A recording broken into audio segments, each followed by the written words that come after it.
Yes.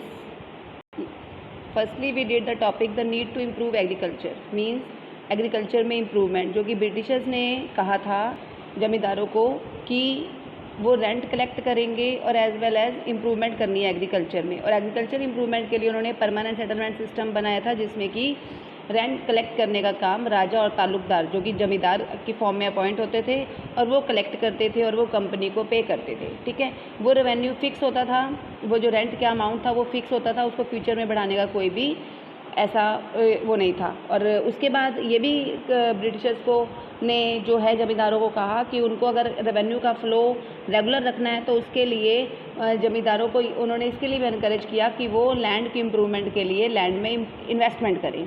Now the next topic is the problem, मतलब जो permanent settlement system था उसमें बहुत सारी प्रॉब्लम्स थी। जैसे कि प्रॉब्लम्स की अगर आप पॉइंट ऑफ व्यू से देखते हो तो देखो बहुत सारी प्रॉब्लम्स हैं परमानेंट सेटलमेंट सिस्टम में। जैसे कि सबसे पहली इंपॉर्टेंट प्रॉब्लम तो अगर आप देखो तो जो रेवेन्यू था वो बहुत ज़्यादा हाई फिक्स कर रखा था। जो रेवेन्यू था वो बहुत ज़्यादा हाई फिक्स कर रखा था, जो कि ज़मींदारों को ऐसा लगता था कि फार्मर जो है पे नहीं कर पाएंगे। सिमिलरली फिर ज़मींदारों ब्रिटिशर क्या करते थे, ज़मींदारों को उनकी ज़मींदारी से हटा दिया करते थे। और इसी तरह से प्रॉब्लम ये भी थी कि उससे ना तो ब्रिटिशर को कोई फ़ायदा हो रहा था, ना ही देखो ना तो ब्रिटिशर को कोई फ़ायदा हो रहा है, ना ही ज़मींदारों की कोई इनकम बन रही है। ठीक है, तो इस तरह से ज़मींदारों ने लैंड की इम्प्रूवमेंट में भी इंटरेस्ट दिखाना शुरू कर दिया, और सारे के सारे जो हैं अपनी लैंड्स को अपने लॉस्ट करने लगे, सबकी लैंड्स जो है ख़तरे में आ गई, लॉस्ट होने लगी। तो इस तरह से ब्रिटिशर्स को लगा कि ये जो सिस्टम है, ये सिस्टम जो है परमानेंट सेटलमेंट सिस्टम का, ये सिस्टम सही नहीं है, जो कि मैंने आपको पहले भी पढ़ाया था।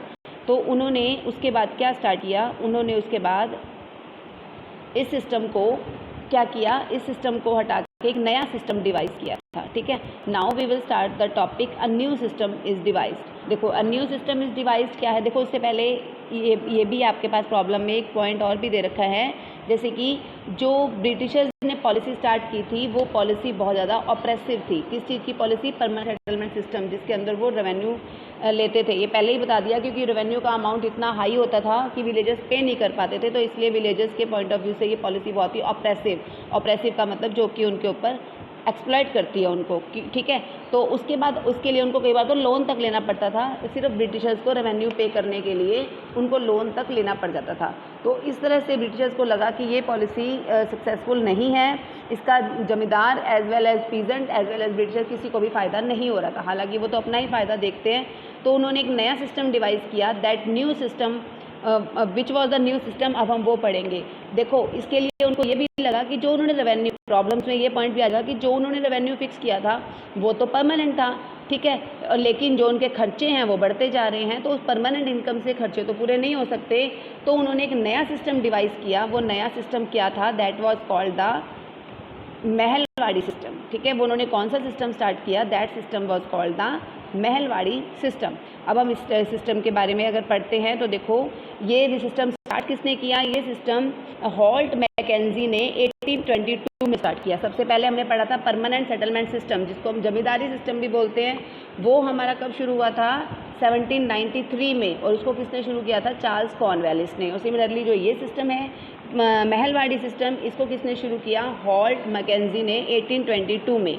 अब इसमें जो है एक इम्पॉर्टेंट चीज़ क्या है, महल, विलेज को या ग्रुप ऑफ विलेजेस को महल का नाम दिया जाता था। और यहाँ पर अलग अलग एक एक किसान से लैंड रेवेन्यू इकट्ठा नहीं किया जाता था, यहाँ पर एक विलेज से रेवेन्यू कलेक्ट किया जाता था। चाहे विलेज वाले अलग अलग फार्मर से जैसे मर्जी कलेक्ट करें, नो प्रॉब्लम इज़ देयर, लेकिन वैसे कहा जाता है कि जो यहाँ पे जो कलेक्ट किया जाता था रेवेन्यू, वो विलेज के पॉइंट ऑफ व्यू से कलेक्ट किया जाता था, मतलब पूरे विलेज का विलेज के बिहाफ पे कलेक्ट किया जाता था रेवेन्यू, और उसी विलेज को महल बोलते हैं।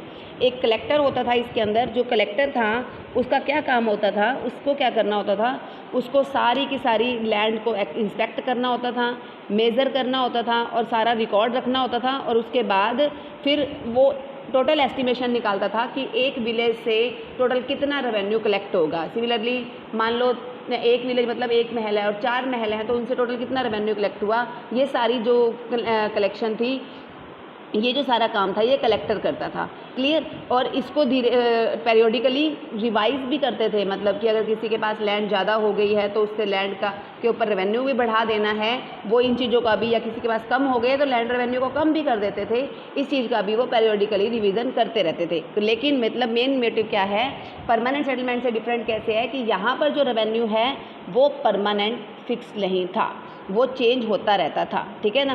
तो अब हमारे पास यहाँ पर इसमें 3 पार्टीज हो जाती हैं। एक पार्टी तो इसमें कलेक्टर्स हैं, दूसरी पार्टी इसमें खुद ब्रिटिश ऑफिशियल है, और तीसरी पार्टी इसमें एक हेडमैन भी होता है। अब देखो कलेक्टर्स और हेडमैन्स में अगर आप देखो तो डिफरेंस क्लियर भी है और नहीं भी है, क्योंकि कलेक्शन का कई बार अमाउंट कलेक्शन जो है वो भी कर लेते थे, लेकिन बेसिकली जो आप पढ़ते हो कि कलेक्शन का काम जो है कलेक्टर्स और हेडमैन दोनों करते हैं, और उसके बाद वो अमाउंट इकट्ठा होकर कहाँ चला जाता था, ब्रिटिश ऑफिशियल्स के पास चला जाता था, और इसी सिस्टम को हम बोलते हैं महलवाड़ी सिस्टम।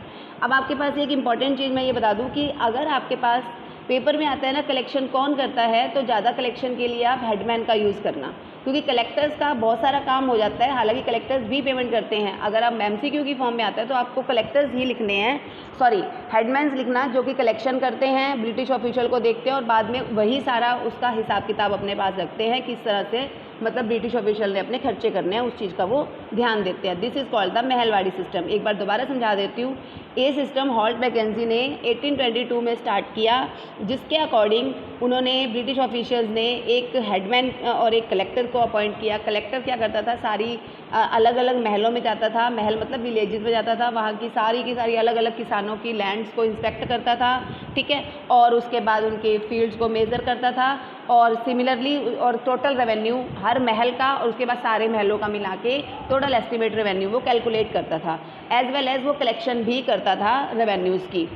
और उसी के साथ उन्होंने एक हेडमैन को भी अपॉइंट किया जो कि कलेक्शन भी करता था, और ब्रिटिश ऑफिशियल्स के सारे जितनी भी उनकी रेवेन्यू कलेक्शन होती थी उसको वो अपने पास ब्रिटिश ऑफिशियल की जो रेवेन्यू थी, जो उनकी इनकम थी, उसको जब उनका हिसाब भी रखता था कि किस तरह से ब्रिटिश ऑफिशियल उसका खर्च कर रहे हैं, कितना उनका रेवेन्यू बच रहा है। तो इस तरह से सेकेंड आपका ये महलवाड़ी सिस्टम है जो कि आज कंप्लीट हो गया है। Thank you.